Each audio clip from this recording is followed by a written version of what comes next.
Assalamualaikum warahmatullahi wabarakatuh.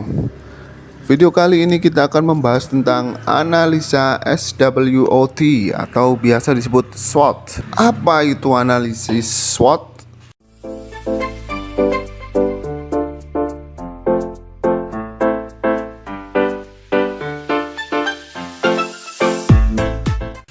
Analisis SWOT adalah sebuah bentuk perencanaan strategi bisnis yang diambil dari 4 sisi utamanya SWOT. Yang pertama adalah strength, kekuatan; weakness, kelemahan; opportunity, kesempatan; dan threat, ancaman. Analisis ini berguna untuk mengetahui hal-hal apa saja yang mempengaruhi pemasaran produk Anda atau usaha yang akan Anda jalankan. Analisis ini pertama kali diperkenalkan oleh Albert Humphrey, seorang pimpinan proyek di Universitas Stanford. Dia mengatakan bahwa sebuah anggapan jika sebuah strategi efektif itu berasal dari faktor internal, yaitu kekuatan dan kelemahan, dan juga faktor eksternal, yaitu kesempatan dan ancaman dari sebuah bisnis atau organisasi. Manfaat SWOT: pertama, sebagai strategi penentu masa depan keberlangsungan bisnis perusahaan. 2. Menjalankan strategi visi misinya untuk mencapai tujuan perusahaan. Yang ketiga, untuk mengetahui kondisi faktor internal dan eksternal dari perusahaannya. Yang keempat, menetapkan prioritas mana saja yang harus didulukan oleh perusahaan, apakah itu berasal dari internal ataukah dari eksternal perusahaan tersebut. Jadi misalnya ada sesuatu kasus, nanti penyelesaian dari mana dulu, internal atau eksternal. Yang pertama dan kedua, SW, strength dan weakness, itu merupakan menganalisis faktor internal. Sedangkan untuk O dan T, opportunities dan threat, itu menganalisis faktor eksternal. Faktor internal itu apa aja? Dimulai dari strength dan weakness, yaitu mencakup kondisi keuangan, sumber daya manusia, pencapaian perusahaan, ataupun hal penting di perusahaan. Jadi inti dari faktor internal ini adalah segala hal yang datang langsung dari dalam perusahaan itu, bukan dari luar.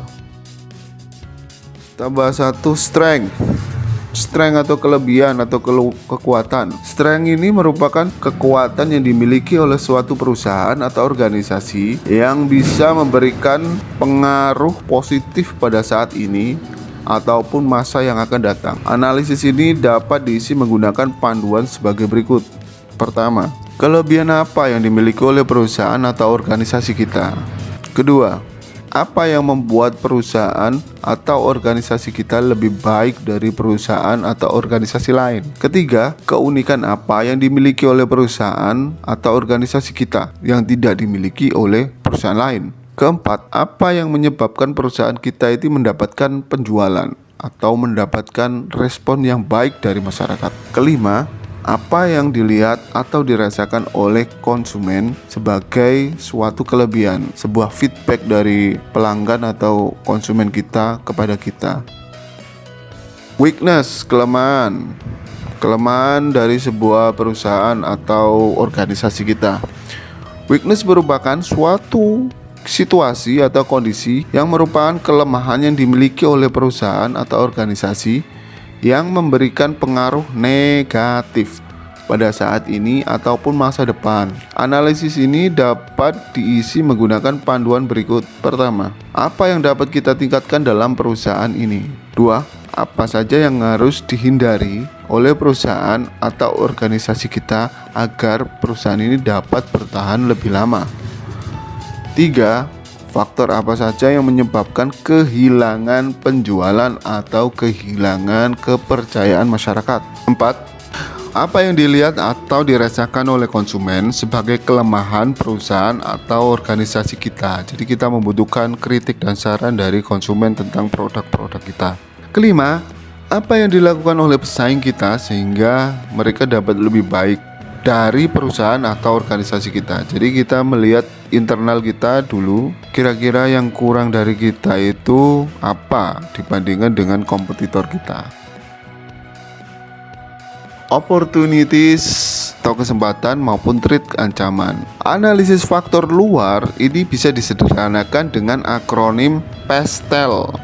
Jadi faktor-faktor ini dipengaruhi oleh eksternal, terutama oleh kebijakan yang dikeluarkan oleh pemerintah atau stakeholder yang berkecimpung di dalam bidang kita. Sebaliknya, faktor eksternal ini haruslah berasal dari luar perusahaan. Seperti contoh saat ini, yaitu di mana sedang terjadi pandemik COVID-19.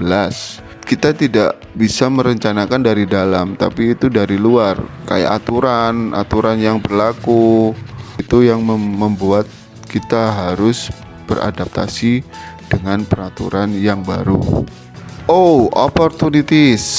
Opportunities merupakan suatu atau kondisi peluang atau kesempatan di luar perusahaan yang bisa memberikan peluang untuk berkembang di kemudian hari. Analisis ini dapat menggunakan panduan sebagai berikut. 1. Kesempatan apa yang dapat kita lihat? 2.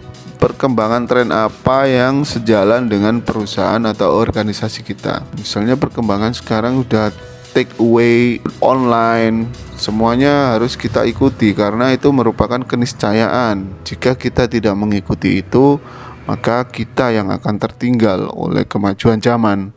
Threat merupakan ancaman yang mungkin akan dihadapi oleh perusahaan atau organisasi yang bisa mengancam atau menghambat laju perkembangan. Analisa ini dapat diisi menggunakan panduan sebagai berikut. 1. Hambatan apa saja yang dapat kita hadapi sekarang? 2. Apa saja yang bisa dilakukan oleh pesaing perusahaan atau organisasi kita? Nomor 3. Perkembangan teknologi apa yang menyebabkan ancaman bagi perusahaan atau organisasi kita?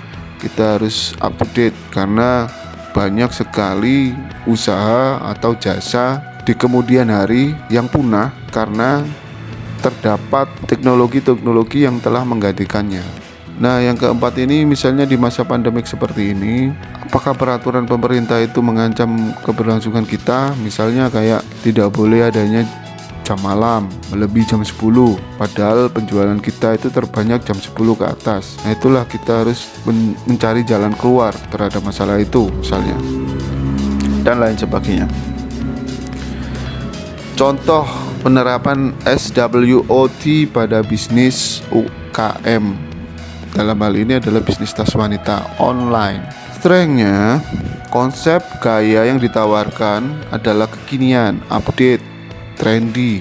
Yang kedua, harga merakyat dari menengah atas bawah, kualitas bahan yang baik. 3. Lokasi yang mudah dijangkau dan tempat yang nyaman. 4. Memiliki website atau forum pribadi yang juga memiliki kontak delivery order. Kelima, mengutamakan model terbaru dan kekinian sesuai dengan tren. 6. Keterjaminan dalam penyampaian barang yang dijual. Weakness, kelemahan. Kita menganalisis dari tas wanita itu, kelemahannya adalah kurangnya kemampuan untuk menyediakan barang ready stock. Terkadang harus menunggu untuk bisa mendapatkan barang yang dipesan. Nah, ini. Kedua, modal untuk pengembangan usaha masih kecil. Ketiga, modal besar untuk pembelian barang. Keempat, masih belum membuat produk tas sendiri sebagai reseller gitu misalnya. Opportunities dan threat. Oke, kita bahas kesempatannya. 1. Permintaan pasar yang terus-menerus ada, didukung oleh tren tas wanita yang terus berkembang. Masih jarangnya toko tas online yang menyediakan forum untuk saling berbagi satu sama lain. Yang ketiga, sosial media membantu untuk pemasaran yang cepat, didukung oleh banyaknya influencer yang sesuai dengan target market. Itulah pentingnya selebgram, lebih tepatnya selebgram, influencer untuk memasarkan produk-produk UKM. Contohnya itu aja ya. Contohnya kayak YouTube itu misalnya. YouTube Studio itu ada analitiknya, dimana penonton kita itu berkisar umur berapa dan berapa, pria atau wanita berapa persen, pria berapa persen wanita, dari negara mana saja, dari daerah mana saja, semuanya bisa keluar. Sehingga kita bisa menyesuaikan dengan audiensnya. Itu sosial media. Jika kita bisa menggunakan atau memaksimalkan sosial media kita. Yang keempat, threat, ancaman. Mulai banyak penjual tas online yang bermunculan, menawarkan harga yang terkadang jauh lebih murah. Kedua, harga supplier yang semakin mahal dan peraturan pajak yang berubah dari pemerintah. Jadi kita harus tahu ini undang-undang tentang ekspor impor. Oke, sekian penjelasan saya tentang SWOT atau SWOT. Jika ada pertanyaan silakan tulis di kolom komentar dan jangan lupa untuk mensupport channel ini. Subscribe, like, dan share. Terima kasih. Wassalamualaikum warahmatullahi wabarakatuh.